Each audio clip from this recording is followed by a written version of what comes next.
All right, let's talk a little bit about the new look PGA Tour. Brian Rolap laid it out for everybody at the Travelers Championship in Connecticut, final signature event of the year. It was also sent around by the PGA Tour ahead of that news conference in the morning of.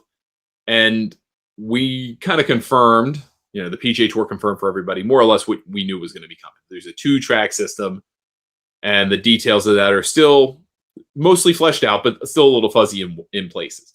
So let's go over what we know and what we don't know. What we know. We have 2 tracks starting in 2028. There will be the PGA Tour Championship Series, and there will be the PGA Tour Challenger Series. The Championship Series is more or less what we understand today to be the signature events and that related schedule. They want somewhere in the area of 23 or 24 events on that schedule, and that includes signature events, major championships, which they don't control, Players Championship, whatever the postseason looks like, and the Cups, which means Ryder Cup, President's Cup, which they don't control the Ryder Cup, by the way. But that's what they think the Championship Series is. The Championship Series will be comprised of at least, their words, at least 90 players based on point standings. And I assume there will be a system in 2027 to determine that, like top 90 in the FedEx Cup, they get to go into the Championship Series in 28. But that eligibility is still to be determined. Also, will there be spots for players from the Korn Ferry Tour and the DP World Tour? There currently are, right? There's 20 Korn Ferry Tour spots to go to the PGA Tour. As it stands today, there's 10 spots available from the DP World Tour. There's Q School, which the PGA Tour says will still exist in some fashion, but whether that leads to Championship Series membership or Challenger Series membership, we really don't know. And then there's going to be some element of promotion and relegation. So 20 players are going to move up from the Challenger Series at the points cut off at the end of the year up into the Championship Series for the following season. The bottom 20, there'll be a last chance series of some kind, which they've basically kind of teased what they're going to turn the fall into. But those relegated players will go down to the Championship Series. All of the purses in the Championship Series will be $20 million at least. And that means you're probably got what you've got today, right? Signature tournaments is $20 million, players at $25 million, whatever the majors are going to put out there for their purses. And then that's more or less it, right? Challenger Series, different avenues, different money, different everything, right? You're still going to have somewhere in the area of 20, 23 events. So we're not going to really lose a lot of PGA Tour events, at least based on what they're suggesting. But 20 to 23 events, about 7 of them, they say, will basically get their own spotlight. They'll be kind of played by themselves. They'll be a little bit bigger of a deal. They'll have a little bit bigger of a purse. The minimum purse is going to be $4 million, which seems very interesting to me because if you look at the fall schedule, the minimum's $5 or $6 million right now. It's really more like a $6 million tour, and then $7 million for the RSM Classic. What does that look like dropping those purses down to $4 million, right? I mean, that's basically an opposite field event purse these days. The Puerto Rico Open or ISCO Championship, the winner gets $720,000, but the purse is going to be $4 million and up, but probably $4 million to $7 million, somewhere in that range. A lot of these events will be played opposite the events on the Championship Series tier, so Challenger events and Championship Series events, same time, same week, which means you're going to probably force almost all the Challenger events to cable, almost all of them, or a different package of some kind. So they're going to have to work that out. There's going to be a points list for the Challenger Series and the Championship Series. The Challenger Series, top 20 of the points at the end of the season will move up to the Championship Series. The only way you can move up in the middle of the season is if you win twice on the Challenger Series, which I like. It's an instant promotion the rest of the way. I think that's a good thing. Not a 3-win promotion. It's a little too harsh. 2 move up, that's good. But otherwise, there's no up and down throughout the course of the season. In fact, they're more or less segregated. You'll have these 120-ish player events on the Championship Series. You'll have 140-ish player events on the Challenger Series, and there is no cross-pollination. Championship guys can't play Challenger. Challenger guys can't play Championship. Now, that all said, the major championships control their own destiny. They decide to do what they want. So there are probably those 4 opportunities out there, right? You can go qualify for the U.S. Open, the Open Championship. if you do well enough on the PGA Championship or the PGA, leading in the PGA Championship, the PGA of America can invite you. The Masters can do so as well. The PGA Tour has no control over that whatsoever. They could do what they want with the majors. So there's still going to be limited access, though, because the points you're going to get, official World Golf Ranking points, money, prestige, frankly, just coverage that you're going to get on the Challenger Series is going to be much less. You're going to kind of put the Challenger Series on the same level as the DP World Tour. That all said, I think they kind of nailed the structure pretty well. This is more or less what we have now, except the Challenger events aren't worth $4 million today. They're worth anywhere from $8 to $10 million, which is a massive pay cut for a lot of players. However, Championship Series gets 120 player fields, right? Well, that's way better than what we have today for the signature events, which are predominantly 72 players and no cut. So now you're going to have 120 players and a cut to the top 65 and ties in all of those events. That's a good thing. More people have access to those events and there's a cut. Those are winning things.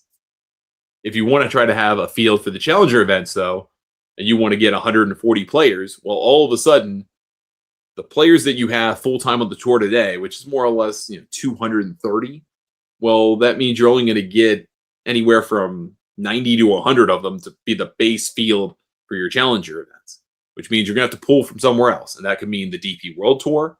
That could mean the Korn Ferry Tour. I guess it could mean PGA Tour of Americas, PGA Tour University.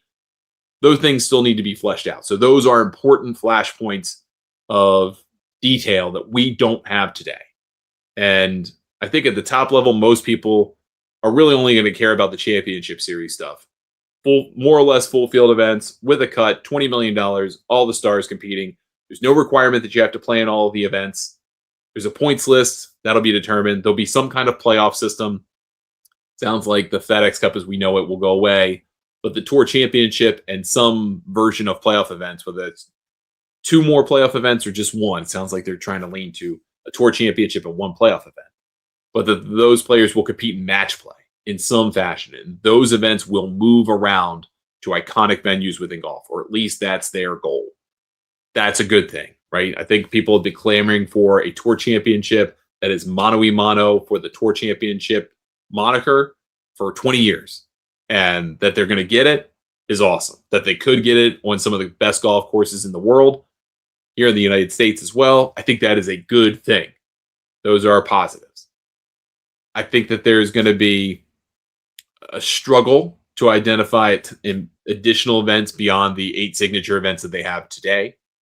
They're going to have to figure out new markets to go into and sponsors to go with them. I think you're going to have to kind of stay tuned on which events choose to be Challenger events and which events choose to be Championship events. If you drop down to Challenger, you're not paying nearly as much to be a quote-unquote PGA Tour event, but you're not getting as nearly a good a field. If you're going to step up to being a Championship Series event, you're going to pay a lot more money, $30 million a year in sponsorship fees. That's a lot of cash to pay, but you're probably going to get a great field. That's a tough decision for the likes of RBC, for example. We've gone over the Canadian Open example before. Canadian Open is an incredible national championship, one of the longest running in golf. They don't want that to be a Challenger event. There's no way they want that to be the case. But does RBC, which already sponsors the Heritage, want to pony up another massive chunk of money to have both of the events that they sponsor be in the Championship Series? There are other kind of flashpoints like that we'll have to figure out, and they'll have to see over time. We'll have to see the eligibility list. Is it just straight up points? The good thing is sponsor exemptions are gone to signature events or the championship track. Those are out the window. That's good. But what about an exemption for Tiger Woods that they made up so he can get all of the signature events? Because he has 80 PGA Tour wins. Does that remain? Who knows? I don't know if he has permanent status because of that. That would be a flashpoint, I think, for players. What happens, again, with the feeders to the PGA Tour? Do the Korn Ferry Tour players graduate to the Challenger Series? Do they graduate to the Championship Series? Do some go to Championship, some to Challenger? Same thing with the DP World Tour. What does that look like? Does the Korn Ferry Tour, as we know it, fail to exist? Because some Korn Ferry Tour events are going to become Challenger events, right? We'll see what happens there. What about PGA Tour Americas? All that stuff kind of feeds down a little bit. If you kind of take away infrastructure, you have to build it back somewhere. And then You've got the season that runs effectively February through August for both tracks. That's fine. All good there. Now, what do we do with the fall? Well, the fall series, as we know it, is effectively dead. The fall series is going to be kind of a last chance series of some events, and that's probably going to be some of the events they brought on board to expand the fall series.